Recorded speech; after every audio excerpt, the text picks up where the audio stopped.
कहानी के इस एपिसोड में उम्मीद है पूरी फैमिली अच्छी होगी, अपना और अपनों का ख्याल रखती होगी। इस दुनिया में बहुत सारे लोगों ने कोशिश की फुल प्रूफ मर्डर करने की, कई लोगों ने फुल प्रूफ क्राइम करने की कोशिश की। फुल प्रूफ मतलब ऐसा क्राइम जिसमें कोई सबूत ना हो, कोई खुलासा ना हो, कभी पकड़े ना जाए। बहुत सारे कातिल और मुजरिम इस कोशिश में कामयाब भी रहे, लेकिन ज़्यादातर नहीं हो पाए।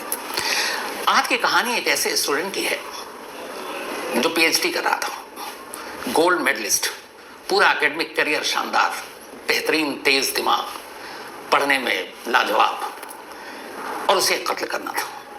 और उस कत्ल के लिए उसने कत्ल से पहले और कत्ल के बाद जो प्लानिंग की, खुद इस केस की जांच करने वाले जो इन्वेस्टिगेटिंग अफसर थे, पुलिस वाले, वो भी दंग थे उसके ज़हन दिमाग पर। इस कहानी की शुरुआत होती है 30 मई 2016 को।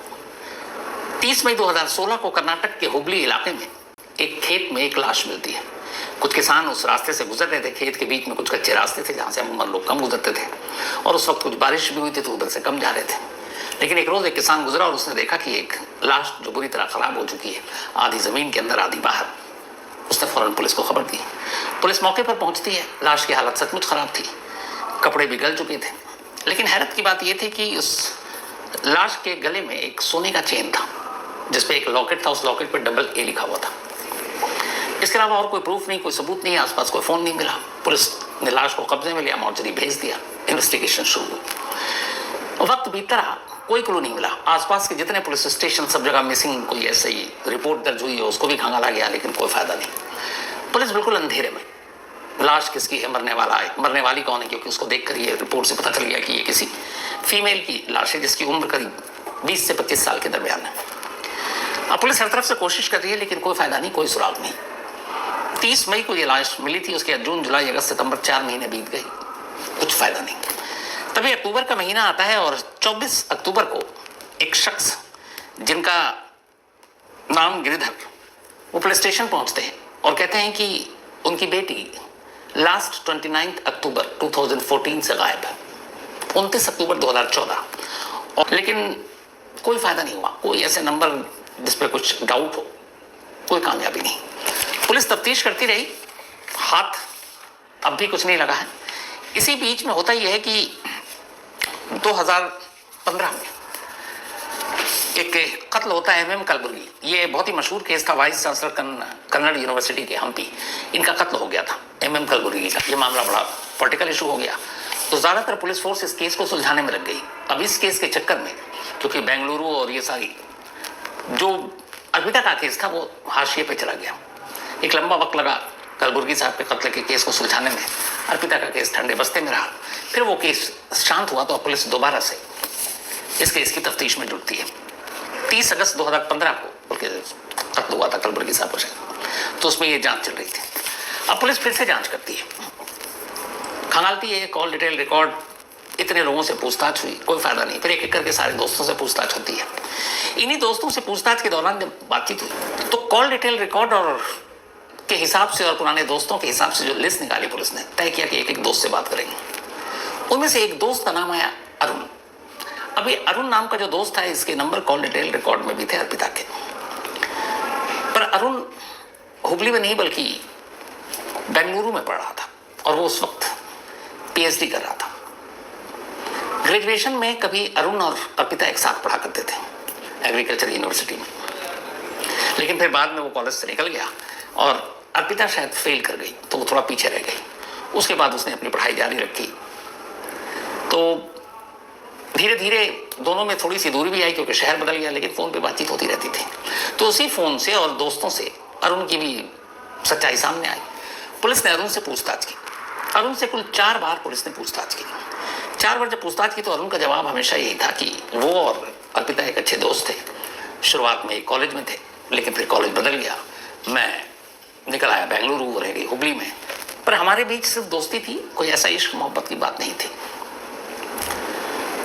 पुलिस ने उनसे पूछा कि अच्छा आप कब कहाँ थे, क्योंकि ये जो 30 मई को लाश मिली थी उसके इर्द गिर्द की तारीख, उससे पहले की तारीख में कहाँ थे।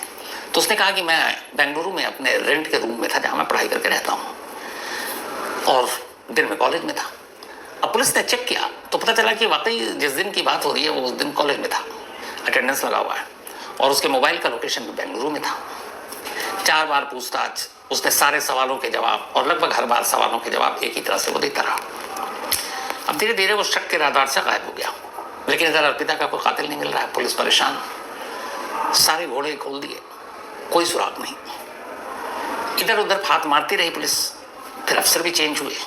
फिर जब अफसर चेंज हुए तो उन्होंने फिर से कॉल डिटेल रिकॉर्ड को खंगालना शुरू किया बारीकी से कि शायद इसी से कुछ क्लू मिले। तो जब उन्होंने कॉल डिटेल रिकॉर्ड खंगालना शुरू किया तो अचानक एक जगह पर एक चीज पे नजर पड़ी और वो चौंक उठे। वो इसलिए चौंक उठे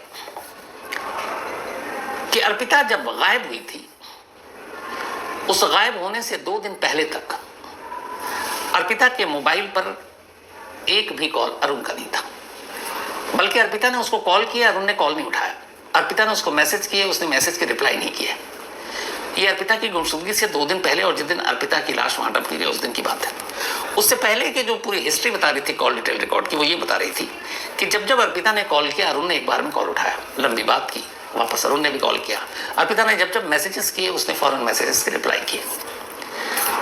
लेकिन जब वो गायब हुई, उस दिन से लेकर पिछले 2 दिनों तक कई कॉल थे अर्पिता के, लेकिन उसने कॉल नहीं उठाया और ना ही कॉल बैक किया और ना ही मैसेज के जवाब दिए। अब ये बात बड़ी अटपटी, क्योंकि थ्रू आउट जो कॉल डिटेल रिकॉर्ड की हिस्ट्री बता रही थी कि इससे पहले कभी ऐसा नहीं हुआ। तो आखिर इन 2 दिनों में क्या हुआ जब अर्पिता गायब हुई कि अरुण उससे बात नहीं कर रहा था। 4 बार पुलिस उससे पूछताछ कर चुकी थी। अब पुलिस को लगा कि कुछ गड़बड़ है, और जिस तरीके से अरुण 4 बार पूछताछ में सवालों के जवाब दे रहा था, पुलिस भी हैरान थी। अमूमन कई बार जब पूछताछ होती है, एक बार आज हुई, एक बार 2 महीने बाद, एक बार 3 महीने बाद, तो कई बार लोग अटकते हैं कि अच्छा उस दिन कौन सा था। तो कभी कहते हैं सैटरडे, फिर नहीं संडे, या कहते हैं नहीं फ्राइडे। आदमी भूलता है, कलर भूल जाता है, कई बार नंबर, पता, या एग्जैक्ट उस दिन मिले तो वो कहाँ पे मिले, क्या था, क्या खाया, क्या पिया। अरुण का हर स्टेटमेंट बिल्कुल पहले स्टेटमेंट जैसा था।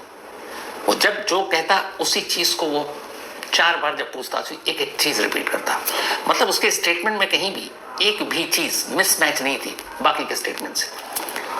अब कोई भी शख्स ये तभी कर सकता है जब वो बिल्कुल तैयारी करके आया हो। अब पुलिस को लगा कि यार इसके स्टेटमेंट रिटर्न में थे, साइन भी कराया। हर स्टेटमेंट को पढ़ा तो उस स्टेटमेंट में एक भी गड़बड़ झाला दिखाई नहीं दिया। वो कहीं अपने स्टेटमेंट से पीछे ही नहीं हटा। जो उसने पहली बार कहा वही दूसरी बार, वही तीसरी बार, वही चौथी बार। और कोई दोस्त इस तरीके से रडार पे नहीं आ रहे, कोई मोटिव पता नहीं चल रहा है।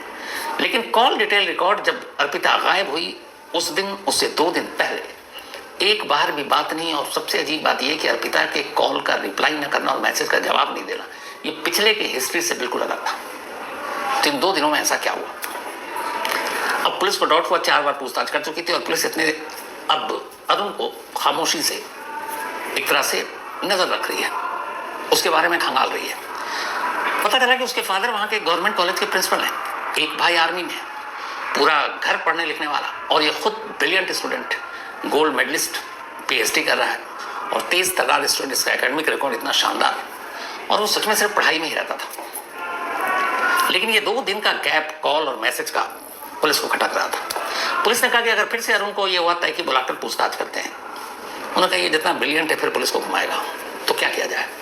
आईओ ने अपने सीनियर अफसरों से बात की। उन्होंने कहा कि एक काम करते हैं, बिना अरुण को बताए हुए सीधे बेंगलुरु चलते हैं, पता अरुण का लिखा ही हुआ था, और उसके कमरे पर चलकर उसके कमरे की तलाशी लेते हैं, शायद हमें कोई सबूत मिल जाए। तय हुआ कि ठीक। अब हुबली पुलिस की एक टीम बिना अरुण को इन्फॉर्म किए हुए बेंगलुरु पहुंच जाती है। बेंगलुरु में सीधा अरुण के दरवाजे पर दस्तक देती है। अरुण दरवाजा खोलता है, सामने वही पुलिस वाले जिनसे वो 4 बार सवाल जवाब कर चुके थे। उनको देखकर वो हैरान, क्योंकि इन्फॉर्म किया नहीं। पुलिस वाले भी उसको मुस्कुरा कर कहते हैं कोई ऐसी सीरियस बात नहीं है, बस बेंगलुरु केस के सिलसिले में आए थे, आपसे 2-4 सवाल और पूछने हैं। अरुण इतना फिर कॉन्फिडेंट कि उसने कहा जी आप पूछिए, आपने क्यों यहाँ आने की तकलीफ की, मैं ही आ जाता हूँ। उन्होंने कहा नहीं, आराम से इधर उधर की बात की, उसको ये एहसास ही नहीं कराया कि उसके ऊपर डाउट है। बातचीत करते हुए अचानक पुलिस ने कहा कि हमें अपने आप को संतुष्ट करने के लिए आपके कमरे की तलाशी लेनी है।